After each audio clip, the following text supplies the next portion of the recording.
عبدالله ابن عمرو ابن عاص میگه که یک آدم می اومد در دستش یک خوشش در دستش میره ششتر تارت کردگی در همون وارد مسجد بشه. میگه گو هازی مرد جنتی میآید. میگه 2 بار 3 بار پیغمبر می کاره که تکرار کرد. میگه من با میگه عبدالله ابن عمرو میگه رفتم خونش رفتم خفاش رفتم و میگه من گفتم چی خصلت داشته باشه که من مرد جنتی باشه.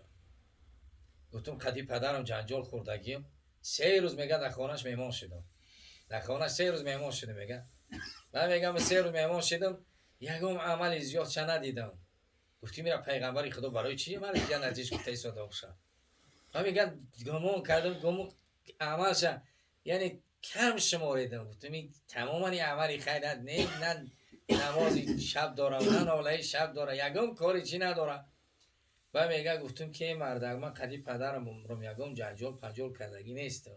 میگم 3 بار پیغمبر خدا گفت مرد جنتی میامی تو اومدی تو چی کاری که مرد جنتی یکم عمل زیادی گفت میدونی چی گوی عبدالله گفت چی گفت همین شب در یگام کینه و قدرت یگام مسلمان یگام کینه مسلمان در قلبم نیست بدبینی یگام مسلمان در قلب من نیست. گفت سحرم که شما یگام آدم در کینه و قدرت حسد بخیل و بخیلگری نداره.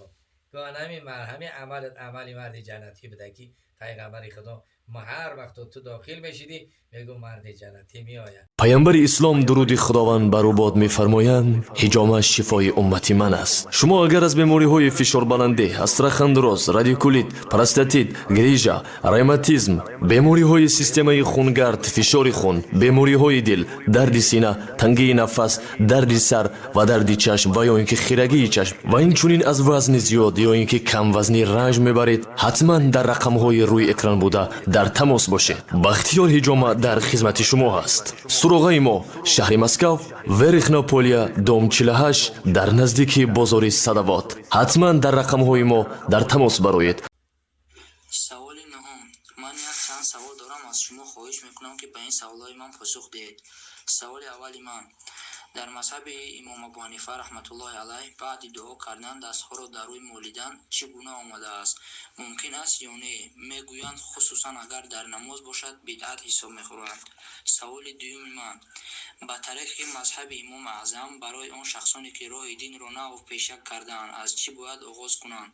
مثلا در شبکه‌های یوتیوب کدام موضوعها را و از کدام داملوها گوش کنند یا خود کدام کتابها را به طریق روسی و تاجیکی مصلحت میدهید؟ اگه از راه مذهب امام ابو حنیفه را اگر ما ببینیم عقیده طحاوی را بگیرن بخونن فقه اکبر را بخونن علی قاری را بخونن از مذهب امام اعظم برای همین تقویه بهترین برای مذهب امام اعظم همینه. اگر کسی بخواد که آشنایی با مذهب امام اعظم داشته باشه فقه اکبر را بگیره بخونه علی قاری را بخونه عقیده طحاوی را بخونن اینا مذهب امام اعظم خوب روشن میکنن. همینا مراجعت کنید. شما جوانایی هستین به حرف کریلی هم همی حرف دمی ها هستن به حرف فارسی هم هستن به حرف عربی هم هستن کدامشه که شما مطالعه داشتید همین کتاب ها را بگیرین مراجعت کنین. برادر عزیز مذهب امام اعظم شما همون خوب از اما اگر شما بخواین که مذهب امام اعظم اگر بشناسین همین فقه اربع مذاهب ادله‌اش قطعی بخونین همین 4 مذهب دلیل هاش قطعی بخونین خیلی چیزا میفهمین. شما اگر شما مراجعت کنین در سایت ها هستن صحیح فقه السنه و ادلت ها هستن همین صحیح فقه السنه ادله‌اش بگیرین بخونین مذهب امام اعظم و همین 4 مذهب شما میدونین که دلیل هاشون که چیه که جا گرفتگن برای کی گفتگن به همین سخناشون اگه جا گفتگن واسه همه قولی که هست ادله قطعی دلیل قطعی میشه بی دلیل گفتن همیشه. شما جوانایی که مطالعه داشته باشین یا داملای همونجا باشن شما همین کتابای اصلی نمیاره مراجعت کنین کتابای اصولی خیلی برای شما مفید و فایده آوره.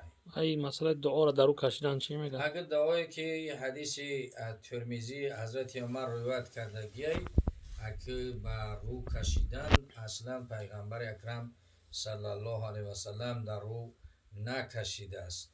لیکن در همون حدیث ترمذی که هسته چند طرف تقویهش میتیه همیره مثال فقها همیره قبول کردن که از چند طرف که اومده در رو شکیدن هم یگون بحث یگون باکی هم نداره. اگر چندی همین حدیث در ترمذی حضرت عمر رضی الله عنه روایات میکنه و با چند طرقی که آمدگی همین حدیث تقویه یافتگی. اگر چند حدیث ضعیف میگن دیگه راویاش که زاید اومگی همین تقویه یافتگی میگه، همین را جایز میدونه که در او شکیدن. فرمودن که حضرت عثمان وقت در بالای قبر میرفت بسیار گریه میکرد. رش مبارک عثمان تر میشد. با میگفتن ای عثمان چرا تو گریه میکنی؟ ما جنت میگیم گریه نمیکنی، دوزخ میگیم گریه نمیکنی، اینی که بیای در بالای قبرستان میشینی گریه میکنی، رش مبارک تر میشه. و من از پیغمبر شنیدگیم که هر کسی که از همین قبرستان نجات بیا و طرفش نجات یافتگی. اولین منزل آخرت قبرستان ای. حضرت عثمان ذی‌النورین گریه میکردن که حتی پیغمبر در جنگ تبوک و هر جایی که میره عثمان جای تو جنت ای، دیگه با وجود هم میومد در بالای قبرستان گریه میکرد روش مبارکشون تر میشد. حقیقی عملهای همین صالح آدم از قبر نجات میتیه، عذاب قبر نجات میتیهش. البته همین عملهای صالح یا بعضی این مثال حدیث های دامه در شب جمعه اگر برای ای فتنه قبر نجات میتیه، حدیث های هستن که مثال در موضوع ضعیفشون بیان میکنن. انسان یگانه چیزی که از در قبر نجاتش میتیه چیه؟ این عمل صالح شای. عمل صالح آدم از عذاب قبر نجات میتیه، از آتش جهنم نجاتش میتیه، ای غضب خدا نجاتش میتیه. برای همین را برای خودشون عمل صالح بسیار انجام میدن. چیز گفت پیغمبر صحابه گفت ما را نجات میده؟ گفت عمل صالح. در روز قیامت من ابتبی عمل و لم یسربی نسبو، گفت کسی تکیه به نسبش کنه نسبش داخل جنت نمیکنه، عملش داخل جنت میکنه. همین عمل صالح بسیار کنی ان شاء الله از قبر عذاب قبر نجات میده.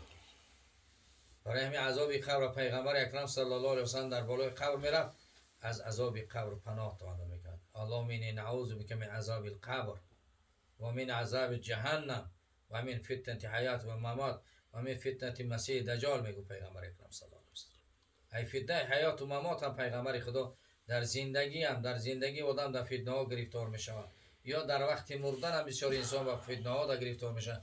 پیغمبر امیر دعا میکرد. برای همین دعا کنیم که عذاب قبر خود شک ما همه عملهای یکی داریم همین قطعی ما را نجات بدیم. پیغمبر اکرم صلی الله علیه و سلم در بالای قبر میرفت از عذاب قبر پناه طلب میکرد. برای پیغمبر خدا گویش کسی عملش با چی نجاتش نمیده مگر خدا با در رحمتش بگیرد. و انت یا رسول الله، گفتن منم یا رسول الله، گفتن شما را یا رسول الله، انا گفت منم، الا ان یتغمدنی الله بفضل و رحمتی، گفتن مگر من خدا در رحمتش نپیچونه دیگه هیچ جگم چی ندارم. برای می برادرای عزیز همین عمل صالح کنین و رحمت خداوند، همین رحمت خدا از عذاب قبر نجات مناتیم. دیگه هیچ کدوم این عملایی نداریم که ما دیگه به بنازیم. برای همین یک صحابه پیغمبر خدا هر وقت عبدالله ابن عمرو ابن عاص میگه که یک صحابه را میگه دائم می آمد پیغمبر میگو یا مرد جنتی می آید، می آدم می اومد میگو که از یا مرد جنتی می آید، یک مرد جنتی می میگه.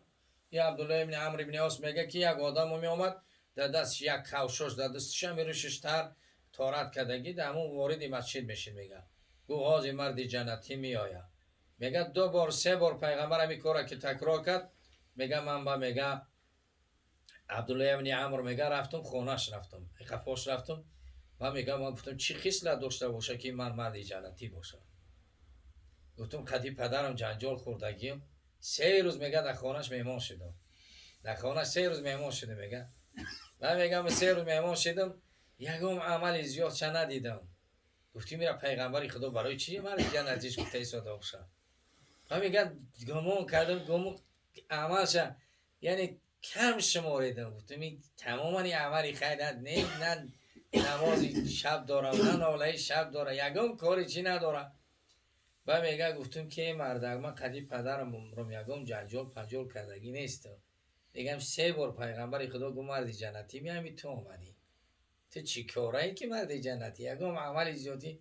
گفت میدونی چی گویی عبدالله؟ گفت چی؟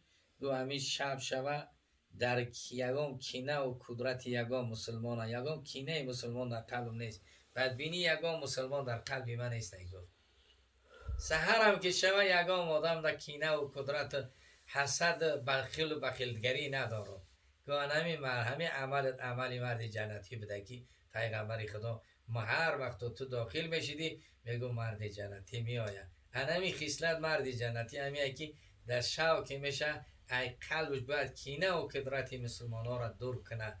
یک برادرش کینه و قدرت حسدش ای دلش دور بگردانه. نه سبب میگه که میشه با امید خیر ای خانش ببرایه، با امید خیر ببره، بگه ای خدا که من امیر تابعگر را بمون، من کارهای خیری را انجام بتم که در روز قیامت من دستگیری شود. این خصلت هم پیغمبر اکرم صلی الله علیه و سلم برای جوان، برای مردی انصاری بیان کردن که گفتن این همین خصلتش، یعنی عبدالله ابن عمرو ابن عاص میگه که با میگه فهمیدم که همین خصلتش مرد جنتی بده یادم.